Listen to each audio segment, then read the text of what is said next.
Bueno, la semana pasada estaba explicando un poquito lo que era cada libro de la Biblia,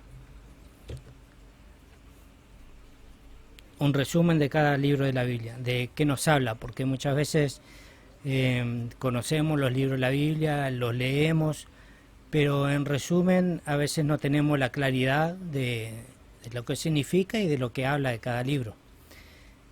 Una breve introducción justamente de los libros que tradicionalmente tienen los cristianos, que es la Biblia protestante, la Reina Valera, todos esos cuentan con 66 libros. Sabemos que hay otras congregaciones como la Iglesia Católica que cuenta con unos libros más que yo particularmente los leo con oración y eh, he entendido, por ejemplo, que el libro de sabiduría es muy similar al libro de Proverbios. Incluso nos habla justamente mucho de la sabiduría, y la sabiduría sabemos que no está hablando de Jesús, sino que la sabiduría es justamente a quien conocemos como el Espíritu Santo. Aquellos que están más en profundidad la conocen como la Ruach HaKodesh, y Ruach es una palabra femenina, por eso muchas veces nosotros eh, hacemos hincapié que Deuteronomio nos dice que Yahweh uno es, que Dios uno es, pero la palabra traducida en ese momento es la palabra Ejad o Echad, y buscando en el diccionario Strong tiene varios significados. El que tradujo en ese momento lo interpretó de una manera, pero hoy en día sabemos que hay varias palabras que tienen varios significados. Por ejemplo, Ejad puede decir que es uno, pero también puede ser una unidad compuesta. Y esta misma palabra se utilizó cuando Dios dijo: dejará el hombre a su padre y a su madre, se unirá a su mujer y los dos serán uno solo, o una sola carne. Nosotros con los ojos terrenales siempre vemos a dos en el matrimonio, ¿no? Pero Dios nos ve como uno.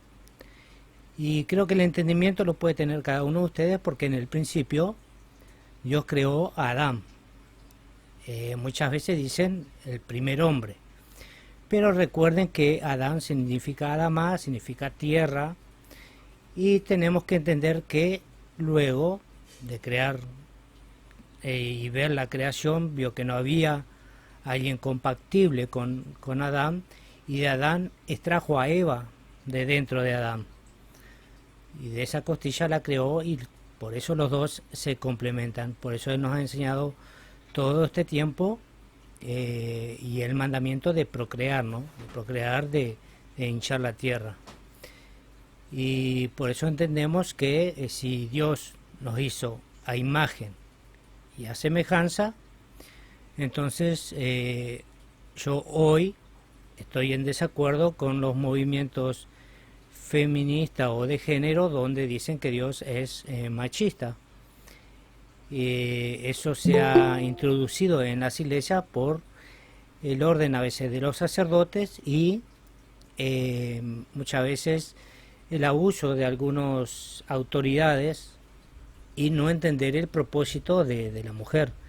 En los tiempos de Moisés, cuando era dada la instrucción, la Torá, eran las mujeres que salían también a predicar las buenas nuevas, y eso tenemos registro en Éxodo, tenemos registro en Génesis. Luego voy a buscar las escrituras. Incluso hay una enseñanza que creo que la tengo compartida en el canal de YouTube, que se llama Recuperando el rol bíblico de la mujer, ¿no? Y justamente en el Nuevo Testamento tenemos hincapié que incluso a través del Mesías ya no hay tanta división como la que creemos nosotros los seres humanos, o sea, entre griego, judío y todo, sino que todos, tanto hembra como varón, son uno en el Señor. Cada uno son igual ante sus ojos, y Él no hace distinción de personas, ¿no? Por eso en la instrucción de la Biblia, justamente, la Biblia en realidad es un libro, o sea, son 66 libros o más, porque hay cosas que por ahí no se nos ha revelado, por ahí hay libros que por ahí están escondidos, no se han encontrado, pero los que nos han llegado son estos 66 libros principales, que nos habla justamente del libro que conocemos nosotros como Génesis, que nos narra justamente el origen de todas las cosas y nos habla también la caída del hombre y lo que hace Dios para el rescate, ¿no? Desde el principio ya está creando el plan para el rescate. Yo literalmente, para agregar algo a este libro de Bereshit, este libro de Génesis, yo creo particularmente por los años que vengo estudiando y el propósito que cada uno de nosotros tenemos, yo creo firmemente que, como dicen varias partes de las Escrituras, primero fue lo espiritual y después fue lo físico. Y lo físico es una imagen o un espejo de lo espiritual. Y creo firmemente, como dice la Escritura, que desde antes de que tuviésemos en el vientre de nuestra madre, Él nos conoció. Y pienso yo particularmente que nos conoció en espíritu. Y si bien he pasado por varias congregaciones, he tomado lo bueno de cada una, lo he examinado, y creo que cada uno de nosotros estamos aquí porque tenemos libre albedrío, porque tenemos la libertad de escoger de venir o no a la tierra. Y creo que hay un plan. Yo creo que Dios planteó un plan, como se lo planteó a Yeshua, a Jesús. El plan de Jesús era venir a morir por la humanidad, a afirmar la ley, a dar la verdadera interpretación, y Jesús aceptó y vino, sabiendo lo que iba a padecer. Y creo que cada uno de nosotros también tenemos ese mismo propósito.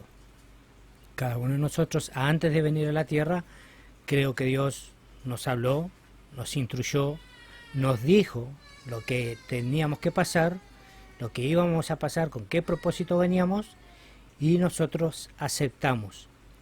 Ahora el tema es que nosotros acá en la tierra debemos andar por fe y no por vista. Por eso se nos habla muchas veces de un velo, porque si nosotros hubiésemos venido con toda la memoria, con todo lo que conocíamos antes de venir aquí al mundo, ya tendríamos que andar por vista y no por fe. Y eso justamente es un caso también con el tema de Job.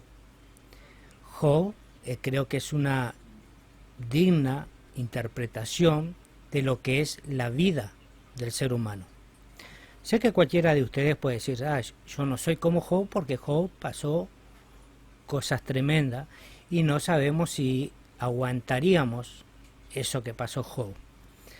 Pero nos dice que es así, que la vida de Job primeramente es el primer libro que dice que tiene registro que fue escrito, incluso antes de Génesis, antes de Bereshit, y fue antes que los patriarcas. Sabemos que Job era un hombre que era próspero, que tenía mucho ganado, mucha familia, muchos hijos, y era próspero en todas las cosas, ¿no? Pero Job no sabía lo que estaba pasando en el mundo espiritual. En el mundo espiritual, cada tanto venían los ángeles de Dios a presentarse en frente a Dios. Y uno de estos ángeles nos dice que era el adversario, Hasatán, ¿no? Incluso Dios dialoga con Hasatán y le dice, ¿de dónde vienes? Y él le dice que andaba girando por la tierra, viendo la tierra y viendo los hijos de Dios y de rodear la tierra, ¿no? Y vemos que esta parte Job no la está viendo. Job se levanta cada mañana a ofrecer sacrificio por sus hijos, por si tal vez hubiesen pecado, porque cada día ellos tenían como una fiesta en cada uno de la casa de los hijos y tenían sus celebraciones. Y Job, como un hombre temeroso de Dios, conociendo parte de Dios, como nosotros conocemos hoy en día las Escrituras, porque sabemos que más adelante lo conoce de una manera más diferente, más intensa, más profunda. Vemos que él conocía a Dios porque él ofrecía sacrificio por si los hijos hubiesen pecado. Imagínese a Job todos los días levantarse a cierta hora de la mañana a buscar un animal y sacrificar cada animal por cada uno de sus hijos. Esto nosotros también deberíamos hacerlo hoy en día. Ahora ustedes me pueden preguntar, ¿y cómo lo hacemos? El paralelo de lo que hacía Job es lo que hoy llamamos oración. Levantarnos en oración justamente por cada uno de nuestros hijos. A veces nos ponemos de rodillas, apurados, oramos simplemente que nos vaya bien en el día, que Dios esté con nosotros, que tengamos el sustento, pero hay muchísimas cosas para orar. Tenemos principalmente orar por cada uno de nuestra familia, nombrándolos a cada uno de ellos. Les puedo asegurar que la oración se va a extender un poco más. Luego también podemos orar por cada uno de nuestros patrones, nuestro trabajo o los lugares donde andamos, porque yo personalmente creo que lo que dice la Escritura, que el hombre es malo. El hombre siempre es malo. Su humanidad es mala. Creo que lo que nos hace a veces hacer obras buenas es justamente el Espíritu Santo, la Ruach HaKodesh, que entra en medio de nosotros porque justamente nosotros le buscamos en espíritu en verdad, y es quien ablanda y cambia nuestros corazones y nos prepara para toda buena obra. Pero en sí el hombre que no conoce a Dios por naturaleza está apartado de Dios y está justamente entregado a las cosas de la naturaleza, a las cosas, a los deseos de la carne, o sea, a los deseos de nuestra mente, de donde vivimos. Nosotros muchas veces, como el pueblo de Egipto, decimos, antes de que fuera creyente o antes de que Dios me sacara de Egipto, estaba mejor. Allí tenía alimento todos los días, no nos faltaba nada, pero se olvidan de que eran esclavos. Y con nosotros pasa lo mismo. A veces nos ponemos a pensar, a preguntarle a Dios por qué me pasa esto, por qué me pasa aquello, cuando yo hoy estoy obedeciendo a Dios, pero nos olvidamos de dónde Él nos sacó. Nos olvidamos de que nosotros pasamos por las aguas del bautismo, que antes de eso pasamos por un arrepentimiento, porque debemos pasar por un arrepentimiento, o sea, teshuvá, salir de los malos caminos y empezar a andar en los caminos que Dios nos enseña en su palabra, y vamos renovando justamente en nuestra mente. Y eso es lo que pasa en la vida del creyente. Primeramente, nosotros nacemos, vamos creciendo y nos sentimos el rey del universo en nuestra juventud, donde podemos llevar todo el mundo por delante. Y tiene también un paralelo con lo que le aconteció a Moisés. Tuvo 40 años en Egipto como príncipe, cuidado por Faraón y por la hermana de Faraón, con las buenas costumbres, la buena vida, por decirlo así, pero después él tuvo que dejar, como despojarse de todo eso, y tuvo 40 años en el desierto. 40 años en el desierto para desaprender todo lo que había aprendido en ese tiempo de Egipto. Porque muchas veces salimos de Egipto, muchas veces salimos del mundo, pero nuestra mente queda en las cosas del mundo. Por eso se repite una y otra vez la historia de que Israel quería volverse a Egipto. Y no tenía la importancia, no veían la importancia de las señales de que Dios había hecho, señales tremendas que solo ellos pudieron ver en ese tiempo, y a pesar de eso dudaron de Dios. Por eso se mantuvieron 40 años en el desierto. Y luego de esos 40 años que Moisés desaprende, bueno, ahora sí está preparado para que Dios lo empiece a instruir. Y empiezan los últimos 40 años donde justamente Dios le da a Moisés que él va a ser quien va a sacar al pueblo de Israel de Egipto. Y miren la humildad justamente que tenía Moisés, que dice, pero Señor, no me mandes a mí si yo no sé ni hablar. Cuando vimos todo lo que pasó anteriormente, toda la doctrina, la instrucción que tuvo allí en el pueblo de Egipto, luego todo lo que pasó con el pueblo de Israel en el desierto, todo lo que tuvo que desaprender, como hoy muchos de nosotros estamos desaprendiendo ciertas cosas y renovando nuestra mente y sabiendo que ciertas palabras son más profundas y no tienen el mismo significado que a veces lo vemos aquí literalmente. Por eso creo que la Biblia tiene esos 4 niveles de interpretación, y creo que el hebreo, si bien yo no sé hebreo, hoy tenemos la tecnología para poder buscar en el diccionario Strong qué significa cada palabra, y nos da un entendimiento mejor de todas las cosas. Bueno, veo que el tiempo se vuela, así que bueno, esta parte la voy a grabar después, pero no quiero irme sin antes decirle que justamente nosotros, haciendo hincapié en lo que está pasando cada creyente, cada cristiano, que yo en particular no sé las pruebas que tiene cada ustedes, no sé los problemas que tiene cada ustedes, pero sé que si somos hijos de Dios, Dios dijo: carga tu cruz y sígueme. Uno tendrás una cruz que por ahí para él es más grave, otro menos grave, pero cada uno tiene su cruz, su prueba, y creo que Dios nos va a dar según lo que nosotros podamos soportar, porque dice que Él nos da prueba más grande de la que no podamos soportar. Y así se representa la vida de Job en la vida de nosotros. Nosotros muchas veces recibimos cosas, problemas, enfermedades, o a veces incluso nos preguntamos por qué tenemos un hijo inválido, o un hijo sordo, o alguien que no ve. Y vemos que esto también le aconteció a Job. Job más adelante, después de que pasó todo ese sufrimiento, primero ese sufrimiento de que venía un siervo de él y decía: mirá, te robaron todos los camellos. De repente vino otro: mirá, te mataron todos los bueyes, las vacas. De repente vino otro: mirá, hubo un viento. Y era uno tras de otro, uno tras de otro, uno tras de otro, y así de un momento para otro Job tenía prácticamente la misma mente de nosotros. Imagínese usted hoy con su casita, con su bienestar, con su salud, siguiendo a Cristo, siguiendo a Jesús, y de repente de un día para el otro están en la ruina y quedan viviendo, vamos a decir, viviendo en la calle, o viviendo de prestado, sin trabajo, sin nada. Nosotros vemos lo que ven nuestros ojos terrenales, pero no vemos lo que hay en lo espiritual.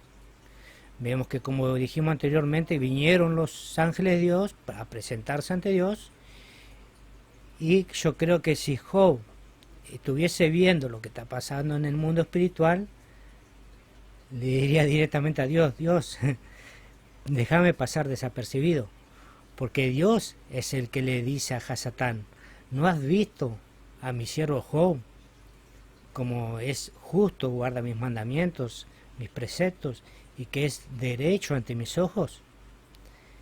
Y justamente le da hincapié a Hasatán de decir: bueno, de la manera que lo bendice, ¿cómo no te va a seguir? ¿No? O sea, en otras palabras, te sigue por conveniencia, por todo lo que tú le das. Entonces Dios, para probar que el hombre es agradecido, que no en vano Él hizo ese plan para que luego Él viniera a morir por cada uno de nosotros, le da el permiso de que Hasatán toque todo lo material de él. Vemos lo que aconteció. Él no maldijo a Dios y dijo: desnudo nací del vientre de mi madre y desnudo me iré de esta tierra. Parafraseando, ¿no?, con otras palabras. Bendito sea el nombre de nuestro Dios, ¿no? Y lo único que vemos que a la señora de Job no le pasó nada. Y más adelante ya sabemos el por qué. Y bueno, entonces pasa un tiempito más y pasa lo que ya sabemos nuevamente. Nuevamente los ángeles de Dios se presentan ante Dios, y entre ellos Hasatán. Y de nuevo pasa lo que no vemos espiritualmente. Dios le dice: ¿no has visto a mi siervo Job, que me has pedido permiso para hacerle todas esas cosas y aún mantiene su integridad? Nuevamente le da hincapié a que Hasatán le diga: bueno, piel por piel, carne por carne, tócale su salud, a ver si no te maldice. Y acá nos da como, no sé si están de acuerdo o no, pero es algo que he venido estudiando, y es como que Hasatán puede hacer ciertas cosas, pero con el permiso de Dios, ¿no? Es como que Hasatán fuera, no sé, un perro y Dios lo tuviera con la cadena. Bueno, hasta ahí llega. Incluso él es el que le da permiso. Bueno, puedes tocarle su salud, pero no puedes tocarle la vida, ¿no? Y es lo que hace Hasatán. Justamente va, le toca todo lo que es el tema salud. Vemos lo que han leído Job, vemos lo que pasa primeramente. Luego vemos lo que le dice la esposa: ¿por qué no maldices a Dios si te mueres de una vez? Luego vemos que como él era un hombre muy conocido, vienen sus amigos de larga distancia, como pueden venir hoy en día familiares, compañeros o gente cuando estamos en mala situación y con buena intención de hablarnos y levantarnos el ánimo. Job, ¿recuerdas que tú predicabas esto y que Dios hacía esto y aquello y tenías que mantenerte firme? Vamos arriba, Job, vamos arriba. Yo creo que en esos momentos muchas veces cuando perdemos un familiar o algo es mejor lo que hicieron las primeras 2 semanas esos amigos que vinieron, ¿no? Que quedaron callados y literalmente no le hablaron a Job viendo el sufrimiento que estaba padeciendo. Yo creo que en esos momentos cuando se pierde un familiar o algo, simplemente acompañarlo y llorar con los que lloran, así que cuando están gozosos reír con los que rían, con los que ríen. Yo creo que no hay palabras para decirles cuando están en ese momento. Así que no nos queda otra muchas veces que acompañarlos. Y bueno, literalmente Job pasa por todo esto, luego aparece otro siervo que le empieza a explicar más o menos lo que está aconteciendo. Y es lo que nosotros hoy en día sabemos, que hay cosas que están pasando en el mundo espiritual. Por eso la Escritura nos dice que la lucha no es contra seres humanos, contra carne ni sangre, sino que son huestes que andan en los aires, en las tinieblas, que muchas veces entran en las personas o hablan a la mente de las personas para que actúen justamente contra nosotros, y esas cosas van a seguir aconteciendo. El tema es justamente cómo reaccionamos nosotros. Por eso él nos da un hincapié de meditar en las Escrituras de día y de noche. ¿Y cómo podemos meditar a veces en las Escrituras si no las sabemos? Por eso es bueno leer, volver a leer, masticar como mastica la vaca el alimento, volver a masticar, meditar, y todo eso cuando vengan los tiempos malos, eso va a ser lo que nos va a ayudar a sustentarnos justamente de los problemas. Para no hacerlo tan largo, este señor le explicó más o menos de lo que estaba aconteciendo, que no era lo que le decían los amigos, que era porque capaz había pecado, capaz era pecado desde lo antepasado y todo eso. Entonces llega un punto que Job como que se viene a preguntarle a Dios: ¿por qué me pasa esto? ¿Por qué me pasa aquello? Y vemos que Dios lo deja hablar, le dice: bueno, ahora me toca hablar a mí, ahora yo te voy a preguntar, ¿no? Él empieza a hacer las preguntas justamente las que ya conocemos: ¿dónde estaba él cuando ponía los cimientos de la tierra? ¿Dónde estaba él cuando la cabra montés daba cría? Cuando ponía los astros, todo eso. Y lo dejó calladito a Job, como deberíamos estar nosotros hoy en día, callarnos antes de quejarnos ante Dios, porque Él sabe lo que hace, Él es el que hace la vasija, Él es el que nos creó, y Él sabe el propósito. Así que Job se calló la boca y lo dejó que Dios hablara, se humilló y entendió. Entonces, cuando él se humilló y entendió, Dios le empieza a retribuir todas las cosas. Y vemos que le retribuye de todas las cosas el doble. Lo único que vemos que no le retribuye el doble es los hijos, que nuevamente él tiene 10 hijos, entre ellas 3 hijas.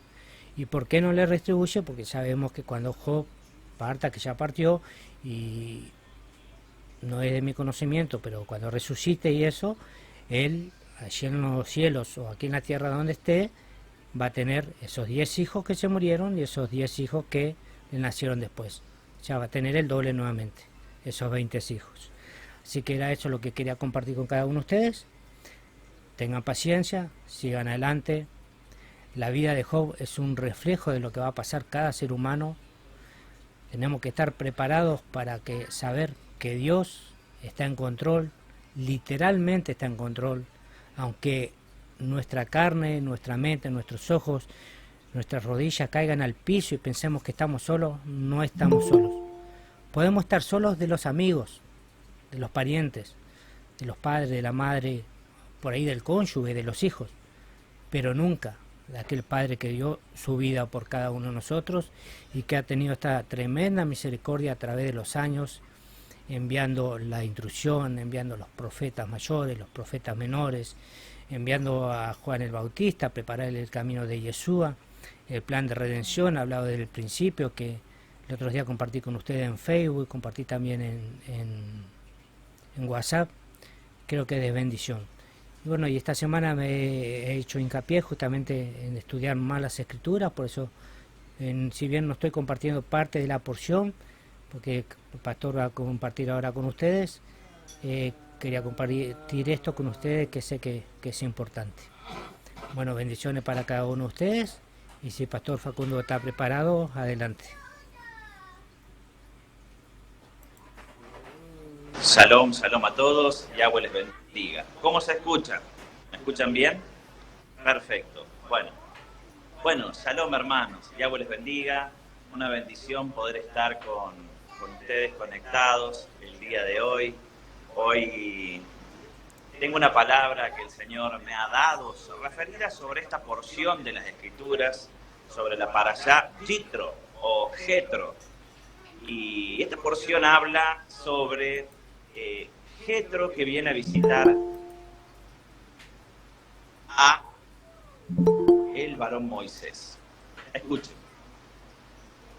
Dijimos que la Torá debe ponerse en obra. Dijimos que la palabra de Dios debe ponerse en obra. Y estas parashá, estos ciclos que llevamos adelante de la Torá, tenemos que aplicarlo a nuestra vida. Porque no tiene sentido que aprendamos de la Escritura, pero que no la vivamos. Esto es algo que hablamos hace años, y la mayoría de las iglesias lo habla o lo predica. No sirve escuchar, leer la Escritura sin ponerla por obra. Ahora, quiero hablar sobre el poner por obra la parashá Jetro, o la porción de las Escrituras Jetro. ¿De qué trata esta porción? Cuenta la Escritura, esta Escritura, que Jetro, el suegro de Moisés, escuchó. Miren, vamos a leer. Dice así: